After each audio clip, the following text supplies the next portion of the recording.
Today we're talking about what could have been and arguably should have been the definitive Dragon Age package, a remastered Champions trilogy akin to Mass Effect's Legendary Collection. Turns out the opportunity was quietly dropped by EA as revealed by former BioWare executive producer Mark Darrah in a recent interview with YouTuber Mr. Matty Plays. Darrah, who helmed the Dragon Age franchise from its inception until 2020, spanned nearly 24 years at BioWare. In that time, he witnessed its golden age through its creative height and eventual decline. While we could spend hours dissecting that fall, today's focus is one frustrating missed chance. A fresh modern take on Dragon Age Origins and Dragon Age 2 and Inquisition. Dragon Age Origins is one of the greatest RPGs I have ever played. I've probably done maybe 4 full playthroughs, give or take. Even the crazy glitchy fade missions within the Broken Circle questline couldn't diminish its charm.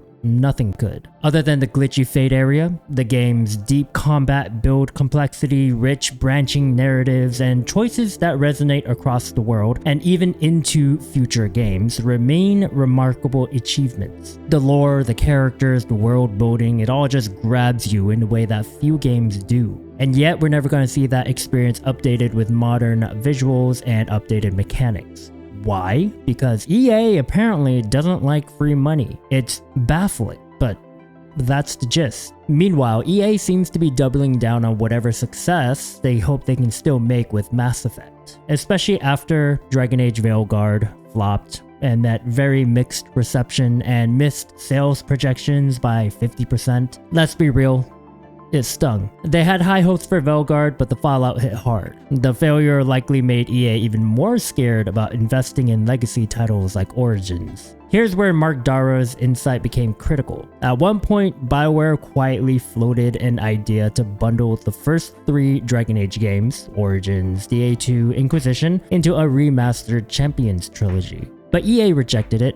Mark Darrah said EA has historically been kind of against remasters, even publicly stating as much. He called it strange for a publicly traded company to seemingly turn down free money. The technical hurdles were also no joke. Each Dragon Age game used a different engine. Origins ran on Eclipse, DA2 used Lycium and updated Eclipse, and Inquisition ran on Frostbite. That makes remastering them together exponentially harder than, say, Mass Effect, all of which used the same Unreal Engine. BioWare even considered an innovative workaround: commission a talented modding team, equip them with a Frostbite tool, and have them tackle a remake of Origins. But again, EA balked, apparently refusing to allocate extra funds for the project at all. At the bottom line, it wasn't a lack of ideas or passions, it was funding refusal, technical complexity, and a corporation's lack of a risky appetite.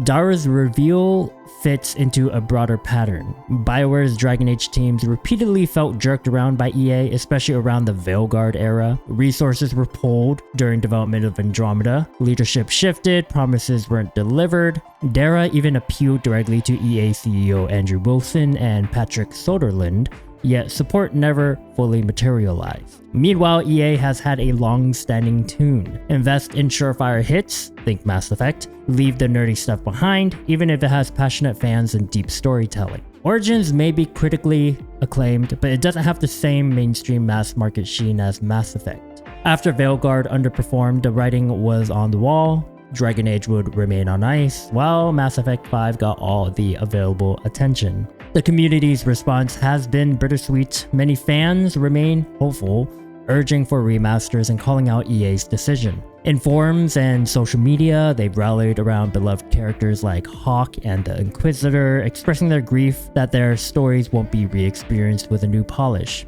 Journalists have been equally harsh. One lamented, quote, "Learning EA passed on a Dragon Age remaster soft pitch has ruined me because Mass Effect Legendary Edition proved how much it could do for the RPG series," end quote. Meanwhile, others described EA as choosing not to capitalize on proven potential, quipping EA seems to be against free money.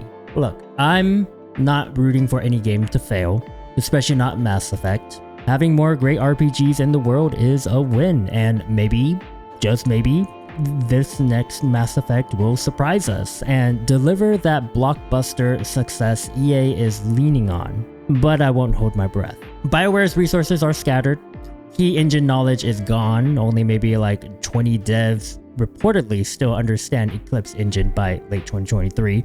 And there's been widespread studio realignment since Veilguard. Still, I hold out hope. I'm not sure how Mass Effect will turn out, but I'm hoping the money and manpower that they're funneling into it turns out to be a success. Again, I state, I'm not one to hope for any game to fail because I want to play good games, and more good games is never a bad thing. Especially when it comes to new sequels like Battlefield 6, which is coming out in October. And if you want to know my thoughts from the open beta that they had, definitely click this link over here, and check it out. Like, comment, subscribe. My name's been Suka, and I'll see y'all next time. See ya.